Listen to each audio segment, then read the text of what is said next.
Welcome back. The final Rutgers-Eagleton poll, released right before the New Jersey gubernatorial election, had Governor Phil Murphy defeating Republican challenger Jack Ciattarelli by 8 points. They weren't alone.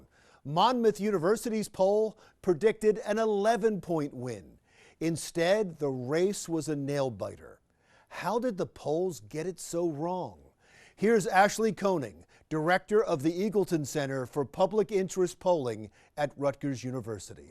Ashley, as always, thanks a lot for making some time for us. This is tough. This is a tough time for pollsters. It is any time polls are way off, and they were in this Jersey election, especially as we get closer to the election. Do you learn from this? Do you go back and say what went wrong? Yeah, I think we all need to learn, and we've especially been dealing with this since 2016. I think a few things. I think as pollsters, we need to better educate. I think as the press and the public, they need to better understand the statistical uncertainty that underlies polling. I'm never a fan of the horse race poll. We're not even supposed to be predicting. We're estimating an unknown population who we don't know who will turn out to vote on election day or even before election day. So number one, we're dealing with a population we don't know about. They're not going to look the same like a previous election cycle. People may say to us they'll vote and they end up not voting. People may say they won't vote and they end up voting. In addition, we're doing these polls days to weeks ahead of an election day. We know a lot can happen even in the final days, late deciders, undecideds, and so on and so forth. But above all, we are not meant to be crystal balls. Polling is not meant for that. We always bash the exit polls every time we have an election cycle, but the purpose of exit polls and pre-election polling is to talk about the why and the how and the what. Why voters behave the way they did, why they're voting the way they did, how they feel. It's not meant to be this gospel of who's ahead and who's behind, because if we apply that margin of error to those numbers, there is a whole range of scenarios that any two numbers actually means. It's more thinking about a weather forecast instead of these are cold, hard facts. They're statistical estimates. That's exactly what they are. And every statistical estimate has some inherent uncertainty and some error to it. But you want to be close, right? You want to give candidates and readers, you want to give them some indication of where the race is. And it seemed like the numbers this time, I believe a week before the election, you had Murphy up 8. The Monmouth poll had him up 11. It wasn't just your poll, which is probably makes you feel a little bit better that it was across the board. But decisions are made on those polls. They're that important. And when they're that far off, shouldn't there be a recalculation? It seems like you're saying we shouldn't take them that seriously, but shouldn't there be a recalculation? I think we need to understand them better. So let's take our own. We had one of the two smallest margins for Murphy, still at 8 points, like you mentioned.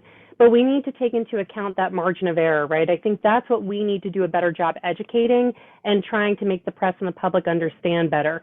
If we take the margin of error we had, which was plus or minus 4.1, that means Murphy is anywhere in the numbers we released at 54.1%, or 46%, 45.9%. That meant Ciattarelli at 42% was anywhere in the mid-40s to the high 30s. Obviously, at some point in various scenarios, those numbers cross. So while we had 8 points ahead for Murphy, we take into account that margin of error. It's a very different picture. I think we all need to be more cautious in how we interpret pre-election polling. Not that we should not take it so seriously, just that we should understand the multiple scenarios and the statistics behind it. It's a very hard concept to grasp and to educate about, but especially given the complexities with our election cycles nowadays, hyperpartisanship, potential non-response bias among certain kinds of Republicans. I think it would behoove us, and certainly behoove the survey research industry, to take a retrospective and an introspective look at how do we educate the public better on what these numbers actually mean leading to a pre-election day. It sounds like you're saying, though, that the polling's fine. There's nothing we have to do differently in the polling. We just have to educate everybody else. And yet all the polls were off. And so you don't think something went wrong? So I would agree with you there that we have to do some looking inward as well, right? After 2016, we found out due to the non-college educated white vote, all pollsters started waiting on education because that became an important demographic. I think since 2020, we've seen the common denominator of Trump obviously be involved in a lot of recent polling mishaps. We've also seen 2018, the polls were spot on. We saw the Virginia polls were spot on and not the New Jersey polls. So obviously, I think all of us pollsters have to do some sort of reflection.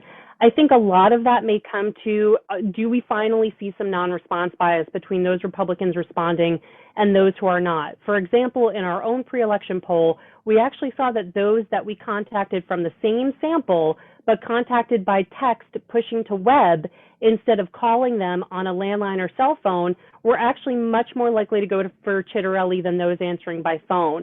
We're going to do a lot more research into that. That could be key, that maybe, especially with pre-election polling, people are not being as honest or being hesitant to admit who they're voting for. And maybe we're seeing a difference by mode. Maybe that means we have to rethink, all pollsters have to rethink their data collection methods in kind of this new technological, low response rate, high cell phone type world that we have. And I think that's probably long overdue. We've been dealing with cell phones now for a decade. Well, you have an even more important election coming up nationally, and there's several seats in play in New Jersey. You will be polling them, right? I love the public policy polling, talking to the general population. I don't know at this point if we'll be polling the midterms, but I can certainly say we'll be polling the public sentiment in New Jersey, which will, of course, be a huge indicator of how a lot of these swing districts may go. Great. Thank you so much, Ashley. I know it's always hard to come on after with these kind of questions, but you always are available. You always love to talk about polling. I know how seriously you take this, so thank you so much for your time. Thanks, Larry. I love being with you. Thank you. Ashley Koning, the Rutgers Eagleton poll. Next on Jersey Matters. An ophthalmologist with the Valley Health System who was fired for refusing to comply with their COVID-19 vaccine mandate says he has legitimate grounds for an exemption. More on that story next.